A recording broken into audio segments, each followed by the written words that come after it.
여러분 안녕하십니까? 4월 2일 수요일 뉴스투데이 시작합니다. 심판의 날이 확정됐습니다. 윤석열 대통령 탄핵 심판 선고일이 이번 주 금요일인 4일 오전 11시로 결정됐습니다. 선고기일까지 헌재는 보안과의 전쟁에 돌입했고 재판관 신변을 보호하기 위한 조치도 강화됐습니다. 송정훈 기자입니다. 헌법재판소는 금요일인 4일 오전 11시 헌재 대심판정에서 윤 대통령 탄핵 심판 결과를 선고하겠다고 밝혔습니다. 헌재는 국회 측과 윤 대통령 측에 먼저 선고기일을 통지하고 약 5분 뒤인 오전 10시 41분쯤 출입기자단에 알렸습니다. 4일 오전 재판관 8명 가운데 6명 이상이 탄핵이 필요하다고 판단하면 윤 대통령은 즉각 파면되고 대통령직에서 물러납니다. 대통령 관저에서도 나가야 합니다. 반면 탄핵 찬성 재판관이 5명 이하일 경우 윤 대통령은 즉시 직무에 복귀하게 됩니다. 국회는 윤 대통령이 위헌 위법적 비상계엄을 선포하고 국회와 중앙선관위 등에 군대를 투입했다며 탄핵안을 통과시켰습니다. 윤 대통령 측은 계엄은 경고성이었고 정치인을 체포하거나 의원들을 끌어내라고 지시한 적이 없다는 입장을 고수했습니다. 비상계엄에서 선고까지는 예상보다 많은 시일이 소요됐습니다. 윤 대통령이 계엄을 선포한 지 123일째, 국회가 탄핵소추안을 의결한 지 112일째 되는 날 선고가 이뤄지게 됐습니다. 헌재는 사안의 중대성과 국민적 관심을 고려해 선고 생중계와 일반인 방청을 허용하기로 했습니다. 선고일을 통지한 뒤 헌재 본관 건물은 출입이 철저히 통제되는 등 경비가 삼엄해졌습니다. 건물 내부 모든 창문에는 커튼까지 내려져 내부가 전혀 들여다보이지 않았습니다. 선고기일 공지와 동시에 헌법재판관 신변을 보호하기 위한 조치도 강화됐습니다. 헌재는 전담 경호팀 인력을 늘리는 등 재판관 경호 강화에 나섰습니다. 특히 재판관을 포함한 직원들은 도시락을 먹거나 직원 전용 구내식당에서 식사를 해결하며 선고 기일까지 보안 유지에 집중할 계획입니다. MBC 뉴스 송정훈입니다. 윤 대통령에 대한 파면 여부도 사실상 결정된 것으로 확인됐습니다. 평결은 마무리됐지만 선고 직전까지도 결과는 철저히 보안에 붙여질 것으로 보입니다. 박솔립 기자입니다. 재판관들은 어제 오전 10시부터 약 40분 정도 평의를 진행했습니다. 이 자리에서 재판관들은 윤 대통령 탄핵 심판 사건의 대략적인 결론을 도출한 것으로 확인됐습니다. 최종 판단을 내리는 평결을 마무리했다는 겁니다. 재판관 8명이 각각 인용, 기각, 각하 중 하나를 택하고 결정 이유를 제시했을 것으로 추정됩니다. 재판관들은 오전 10시에도 모여 평의를 이어나가기로 했습니다. 결정문을 다듬고 재판관별로 따로 별개 의견이나 보충 의견을 기재할지 논의하는 막판 조율이 이어질 것으로 알려졌습니다. 재판관 평의는 선고 당일까지 이어질 가능성이 제기됩니다. 박근혜 전 대통령 탄핵 심판 때도 재판관들은 선고 당일 오전까지 최종 결정문 문고와 결정 요지를 확인했습니다. 선고 당일인 4일 오전 마지막 평결을 하더라도 정리된 결론을 최종 확정하는 형식적 절차가 될 거라는 관측이 많습니다. 결정문은 준비된 초안을 바탕으로 문구 수정 등을 거쳐 재판관 8명이 모두 서명한 뒤 최종 확정됩니다. 8인의 재판관이 인용, 기각, 각하 중 어느 쪽으로 의견을 모았는지는 철저한 보완에 붙여집니다.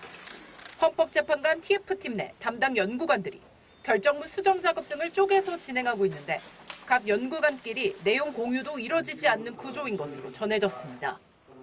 헌법재판관 평의 내용은 알려지지 않고 있지만 많은 헌법학자들은 파면 인용이 될 거라고 조심스레 관측하고 있습니다.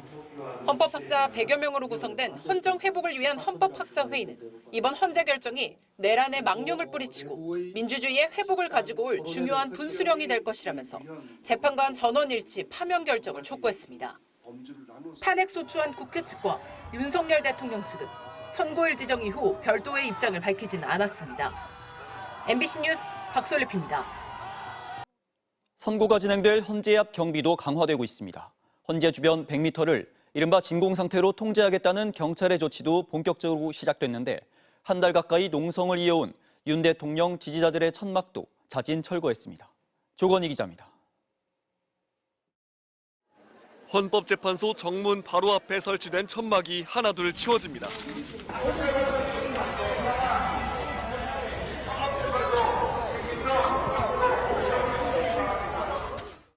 윤석열 대통령 지지자들은 그간 집회가 금지된 이곳에서 1인 시위와 유튜브 방송을 빙자해 한 달 가까이 농성을 벌여왔습니다. 우선 헌법재판소 주변 100m를 이른바 진공 상태로 만든다는 방침에 따라 경찰이 해산을 통보하면서 결국 자진 철거에 들어갔습니다. 헌법재판소 담장 위엔 철조망이, 가는 길목엔 차벽과 차단막이 설치됐습니다. 일반인들의 이동도 엄격하게 통제됐습니다. 경찰은 윤 대통령 탄핵 심판 선고 당일까지 경찰이 통제하는 진공 상태의 범위를 단계적으로 넓혀 시위대의 접근을 막을 계획입니다. 지하철 안국역도 헌법재판소 방향으로 향하는 출구를 아예 폐쇄했습니다. 헌법재판소 주변 학교엔 기동순찰대까지 배치해 검문 검색을 강화했습니다. 선고 당일엔 헌법재판소 주변은 물론 윤 대통령이 머물고 있는 한남동 관저 주변까지 모두 13개 학교가 임시 휴업할 예정입니다. 경찰은 최종 결정을 앞두고 있는 8명의 헌법재판관들에 대한 신변 보호 조치에도 총력을 기울이고 있습니다. 윤 대통령 지지자들이 일부 재판관들의 집까지 찾아가 위협하고 있는 만큼 자택 주변을 24시간 순찰하고 경호 인력도 추가로 늘렸습니다. 경찰은 탄핵 심판 선고를 전후해 불법 폭력 행위에는 엄정 대응하겠다는 방침을 거듭 재확인했습니다. MBC 뉴스 조건입니다. 트럼프 미국 대통령이 한국 시간으로 내일 새벽 상호 관세에 대한 구체적인 내용을 발표합니다. 백악관은 발표 즉시 관세 효력이 발생할 것이라고 예고했습니다. LA에서 박윤수 특파원입니다. 백악관은 도널드 트럼프 미국 대통령이 현지 시간 4월 2일 오후 국가별 상호 관세 내용을 발표한다고 밝혔습니다. 한국 시간으로는 내일 새벽 5시 미국을 더 부유하게라는 제목의 행사에서 트럼프 대통령이 연설할 예정인데 이 자리에서 구체적인 내용이 공개될 것으로 예상됩니다. 상호 관세의 효력은 별도 유예 기간 없이 발표 즉시 발생합니다. My understanding is that the tariff announcement will come tomorrow. They will be effective immediately. And the president has been 백악관은 teasing 트럼프 this. 대통령의 역사적인 조치로 미국의 경제와 안보가 보호될 것이라며 내일을 시작으로 미국이 갈취당하는 것은 끝난다고 강조했습니다. 상호 관세의 내용은 아직 공개되지 않고 있습니다. 당초 국가별로 세율을 달리 적용하는 차등 관세가 유력한 것으로 거론됐지만 모든 수입품에 일률적으로 보편 관세를 부과하는 방안도 검토 중인 것으로 전해졌습니다. 뉴욕타임스 등 현지 언론들은 20% 단일 세율안이 논의 중이라고 보도했는데 백악관은 24시간 뒤에 알게 될 것이라고 말을 아꼈습니다. He's with his trade and tariff team right now, perfecting it to make sure this is a perfect deal for the American people and the American worker. And you will all find out. 백악관은 상호 관세 발표 전부터 글로벌 기업들이 수십억 달러를 미국에 투자하고 있다면서 트럼프 행정부의 관세 정책이 틀림없이 작동할 것이라고 강조했습니다. 지난해 대미 무역 흑자 8위에 오른 한국이 고율 관세를 피하기는 어려운 상황입니다. 다만 백악관이 상호 관세 발표 이후라도 협상을 요청하는 국가가 있다면 응하겠다고 밝힌 만큼 방산과 조선 등 한국이 경쟁력을 보유한 산업 분야를 지렛대로 협상에 나설 준비가 시급해 보입니다. 로스앤젤레스에서 MBC 뉴스 박윤수입니다. 오늘 전국 23개 선거구에서 기초단체장과 교육감 등을 선출하는 재보궐선거가 치러집니다. 12.3 내란 사태 이후 처음 열리는 전국 단위 선거인 만큼 민심 향방을 살펴볼 수 있을 것으로 전망됩니다. 김정우 기자입니다. 12.3 비상계엄 내란 사태 이후 첫 선거인 이번 4.2 재보궐선거는 전국 23개 선거구에서 치러집니다. 기초단체장 5명과 광역의원 8명, 기초의원 9명, 부산시 교육감을 뽑습니다. 사전투표율은 7.94%로 역대 재보선 중 4번째로 낮아 관심도는 다소 떨어집니다. 부산시 교육감 재선거에는 진보 진영에선 김석준 전 부산시 교육감이, 보수 진영에선 윤석열 대통령 대선 캠프 출신 정승윤 부산대 법학전문대학원 교수와 최윤홍 전 부산시 교육감 권한대행 부교육감이 후보로 나섰습니다. 서울 구로구청장 보궐선거는 국민의힘 소속 문헌일 전 구청장이 주식 백지 신탁을 거부하고 사퇴해 치러지기 때문에 여당은 책임을 지고 후보를 내지 않았습니다.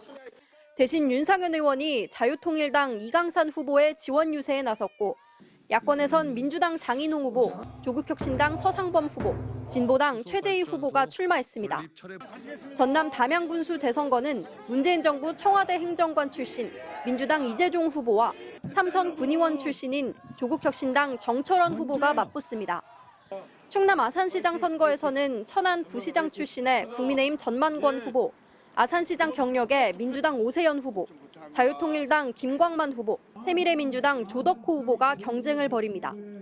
이 밖에 김천시장 재선거는 민주당 황태성 후보와 국민의힘 배낙호 후보, 무소속 이선명, 이창재 후보 등 4명이 출마했고, 거제시에서는 민주당 변광용 후보와 국민의힘 박환기 후보, 무소속 김두호, 황영석 후보가 각각 유권자들의 한 표를 기다리고 있습니다. MBC 뉴스 김정우입니다.